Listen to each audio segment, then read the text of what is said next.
Shoulder replacement అనేది నాకు చాలా కామన్గా 60-70 ఏళ్ళ పైబడిన వాళ్ళు అసలు చేస్తాం. కొన్ని సందర్భాలు 80 ఏళ్ళ పైబడిన వాళ్ళు చేసిన ఇది కూడా ఉంటుంది. నా వరకు నా ఎక్స్పీరియన్స్లో 87 ఏళ్ళ వయసులో నేను షోల్డర్ రీప్లేస్మెంట్ చేశాను. సో చాలామంది ఏమనుకుంటారంటే ఈ 60-70 ఏళ్ళ వయసులో వాళ్ళు పేషెంట్స్ వచ్చేటప్పుడు వాళ్ళ ఫ్యామిలీ మెంబర్స్ ఏమైనా భయపడతారంటే ఈ వయసులో ఆపరేషన్, ఈ వయసులో దానికి చాలా రిస్క్ ఉంటుందని చెప్పి ఒక అపోహ ఉంటుంది. ఇందులో వయసుతో సంబంధం లేదు. 70 ఏళ్ళు 80 ఏళ్ళు అనేది నెంబర్ మాత్రమే. Patient fitness important. ఎటువంటి కండిషన్స్లో షోల్డర్ రీప్లేస్మెంట్ అనేది అవసరం సార్? కొన్ని సందర్భాల్లో 60-70 ఏళ్ళ వయసు ఉండే వాళ్ళు ఫ్రాక్చర్స్ అయ్యేటప్పుడు ఈ బాల్ కొన్నిసార్లు కొంతమందికి పూర్తిగా విరిగిపోతుంది. ఈ బాల్ మొత్తం ఫ్రాక్చర్ అయిపోతుంది. నార్మల్ ఆర్థోపెడిక్ పద్ధతిలో మనం దీనికి ప్లేట్ స్క్రూసెస్ ఫిక్స్ చేస్తాం. కాకపోతే ఈ 60+, 70+ ఏజ్ గ్రూప్లో ముఖ్యంగా మహిళలకి బోన్ బాగా వీక్గా ఉంటుంది, ఆస్టియోపోరోసిస్ అంటాం.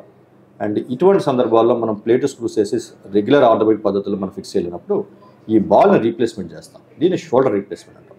ఓకే, సో ఆర్థరైటిస్తో పాటు ఫ్రాక్చర్స్ బ్యాడ్గా ఫ్రాక్చర్స్ అయ్యేటప్పుడు సీనియర్ సిటిజన్స్లో కొన్నిసార్లు మనం షోల్డర్ రీప్లేస్మెంట్ చేసే అవసరం ఉంటుంది. ఇంకా మూడవది, ఈ బాల్ ఏదైతే ఉందో ఈ బాల్ కదలడానికి మనకి షోల్డర్లో రొటేటర్ కప్ మజిల్స్ అంటాం. ఈ బాల్ని రొటేట్ చేసే మజిల్స్ని మనం రొటేటర్ కప్ మజిల్స్ అంటాం. ఇక్కడ ఉన్న మజిల్స్ని ఇవి కూడా వయసు మీరిన వాళ్ళలో కొన్ని సందర్భాల్లో ఈ మజిల్స్ డ్యామేజ్ అయ్యే అవకాశం ఉంటుంది. ఈ మజిల్ డ్యామేజ్ సివియర్గా ఉండే సందర్భాల్లో కూడా మనం ఈ షోల్డర్ రీప్లేస్మెంట్ అనే పద్ధతిలో వాళ్ళకి మనం చికిత్స చేసే అవకాశం ఉంది. సో ఆర్థరైటిస్తో పాటు అగైన్ కొంతమందికి రుమటాయిడ్ ఆర్థరైటిస్ అంటాం.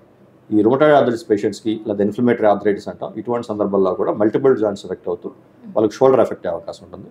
ఇటువంటి సందర్భాల్లో కూడా మనం షోల్డర్ రీప్లేస్మెంట్ చేసే అవసరం ఏర్పడుతుంది. ఇంకా నాలుగోది ఏంటంటే మనం కొన్ని సందర్భాల్లో ఈ ఎవాస్కులర్ నెక్రోసిస్ అంటాం. అంటే ఈ బాల్కి ఏదైతే ఉందో ఈ బాల్ హ్యూమరల్ హెడ్కి ఏదైతే ఉందో దానికి బ్లడ్ సప్లై డ్యామేజ్ అయ్యే అవకాశం ఉంటుంది.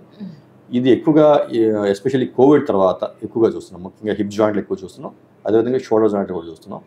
ఈ బాల్కి బ్లడ్ సప్లై డ్యామేజ్ వల్ల తక్కువ వయసు వాళ్ళు ఈవెన్ 30+, 40+ ఏజ్లో కూడా ఈ బాల్కి బ్లడ్ సప్లై డ్యామేజ్ అవ్వడం వల్ల వీళ్ళకి ఈ బాల్ డ్యామేజ్ అయ్యి ఇది క్రమేపీ ఈ జాయింట్ అరుగుదల తీసే అవకాశం ఏర్పడుతుంది. వీరిలో కూడా మనం ఈ షోల్డర్ రీప్లేస్మెంట్ అనే ప్రక్రియ చేయాల్సిన అవసరం ఉంటుంది. సో రకరకాల కారణాలకి మనం షోల్డర్ రీప్లేస్మెంట్ చేస్తాం. సో ఇది షోల్డర్ రీప్లేస్మెంట్ అనేది మన నీ రీప్లేస్మెంట్ లాగా పోలి ఉంటుంది. ఈ హిప్ అండ్ నీ రీప్లేస్మెంట్ ఏ రకంగా చేస్తారో బాడీలో ఏ జాయింట్ అయినా కూడా మనం ఈ అరిగిపోయిన భాగాల్ని మెటాలిక్ అండ్ ప్లాస్టిక్ భాగాలతో రీప్లేస్ చేస్తాం. మెటాలిక్ అంటే ఈ కోబాల్ట్ క్రోమియం కావచ్చు, టైటానియం కావచ్చు, బాడీ కంపాటబుల్ మెటీరియల్ వీటితో రీప్లేస్ చేస్తాం. అందుకే పాలిఇథిలిన్ అనే కాంపోనెంట్ కొన్నిసార్లు వాడుతూ ఉంటాం మనం. ఇవన్నీ body compatible material just like knee replacement. Procedure అంతా ఎలా ఉంటుంది సార్? ఇది షోల్డర్ రీప్లేస్మెంట్ అనేది నాకు చాలా కామన్గా యూజువల్గా ఈ ఆపరేషన్ మనం 60-70 ఏళ్ళ పైబడిన వాళ్ళు అసలు చేస్తాం. కొన్ని సందర్భాలు 80 ఏళ్ళ పైబడిన వాళ్ళు చేసిన ఇది కూడా ఉంటుంది. నా వరకు నా ఎక్స్పీరియన్స్లో 87 ఏళ్ళ వయసులో నేను షోల్డర్ రీప్లేస్మెంట్ చేశాను. సో చాలామంది ఏమనుకుంటారంటే ఈ 60-70 ఏళ్ళ వయసులో వాళ్ళు పేషెంట్స్ వచ్చేటప్పుడు వాళ్ళ ఫ్యామిలీ మెంబర్స్ ఏమైనా భయపడతారంటే ఈ వయసులో ఆపరేషన్, ఈ వయసులో మేజర్ ఆపరేషన్ అని చెప్తున్నారు, దానికి చాలా రిస్క్ ఉంటుందని చెప్పి ఒక అపోహ ఉంటుంది. ఇందులో వయసుతో సంబంధం లేదు. 70 ఏళ్ళు 80 ఏళ్ళు అనేది నెంబర్ మాత్రమే. Patient fitness important. అంటే వాళ్ళకైనా హార్ట్ ప్రాబ్లమ్స్ ఉన్నాయా, ఇంకైనా న్యూరలాజికల్ ప్రాబ్లమ్స్ ఉన్నాయా, షుగర్, బీపీ ఇలాంటివి ఉన్నాయా, అవి కంట్రోల్ ఉన్నాయా లేదా ఎందుకు. సాధారణంగా సీనియర్ సిటిజన్స్లో 60-70 ఏళ్ళ పైబడిన వాళ్ళు మల్టిపుల్ హెల్త్ ప్రాబ్లమ్స్ ఉంటాయి. షుగర్ కావచ్చు, బీపీ కావచ్చు, హార్ట్ ప్రాబ్లమ్ కావచ్చు, న్యూరలాజికల్ ప్రాబ్లమ్స్, రకరకాల ప్రాబ్లమ్స్ ఉంటాయి. ఇవన్నీ ఉన్నా కూడా ఈ షోల్డర్ రీప్లేస్మెంట్ అనేది పెద్ద రిస్కీ ఆపరేషన్ ఏం కాదు. ప్రొవైడ్ ఈ రకమైన సమస్యలు మనం ముందే కంట్రోల్ పెట్టుకున్నట్టయితే, అంటే వాళ్ళకు డయాబెటీస్ కావచ్చు, బీపీ కావచ్చు, హార్ట్ ప్రాబ్లం కావచ్చు, రెగ్యులర్గా మెడికేషన్ తీసుకుంటా, రెగ్యులర్ డాక్టర్ యొక్క సలహా తీసుకుంటూ వాళ్ళు కంట్రోల్ పెట్టినట్టయితే వాళ్ళు మనం చాలా సేఫ్గా ఆపరేషన్ చేయొచ్చు.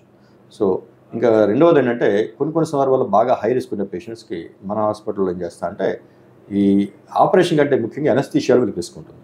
సో మన హాస్పిటల్లో రెగ్యులర్గా ఏం చేస్తాం అంటే మేము ఈ సీనియర్ సిటిజన్కి లోకల్ అనస్థీషియాలో చేస్తాం. అంటే ఫుల్ అనస్థీషియా లేకుండా ఇంట్రాస్క్రైనియల్ బ్లాక్ అంటాం. ఓన్లీ షోల్డర్కి మాత్రం అనస్థీషియా ఇచ్చి మనం సర్జరీ చేస్తాం. దీనివల్ల ఏముంటుందంటే వాళ్ళకి రిస్క్ తగ్గిపోతుంది. అనస్థీషియా వల్ల వచ్చే రిస్క్ తగ్గిపోతుంది. సర్జరీ వైజ్ ఇది పెద్ద రిస్కీ సర్జరీ ఏమి కాదు. అండ్ ఫర్ ఎగ్జాంపుల్ మనం 60-70 వయసులో ఈ రోజుల్లో బైపాస్ ఆపరేషన్ చేస్తున్నారు, కొన్నిసార్లు న్యూరో సర్జరీ ప్రొసీజర్ చేస్తున్నారు. వాటితో పోలిస్తే షోల్డర్ రీప్లేస్మెంట్ అనేది అసలు రిస్కీ ప్రొసీజర్ కానే కాదు. అండ్ ఎస్పెషల్లీ మనం ఈ లోకల్ అనస్థీషియా, రీజనల్ అనస్థీషియా అంటాం, లోకల్ అనస్థీషియా అంటాం. ఈ రీజనల్ అనస్థీషియా చేసేటప్పుడు పేషెంట్కి రిస్క్ ఆల్మోస్ట్ 0 to 1% అని చెప్పుకోవచ్చు. Hi everyone, Nenu mi Vedika. Please subscribe to Volgo Health. Don't forget.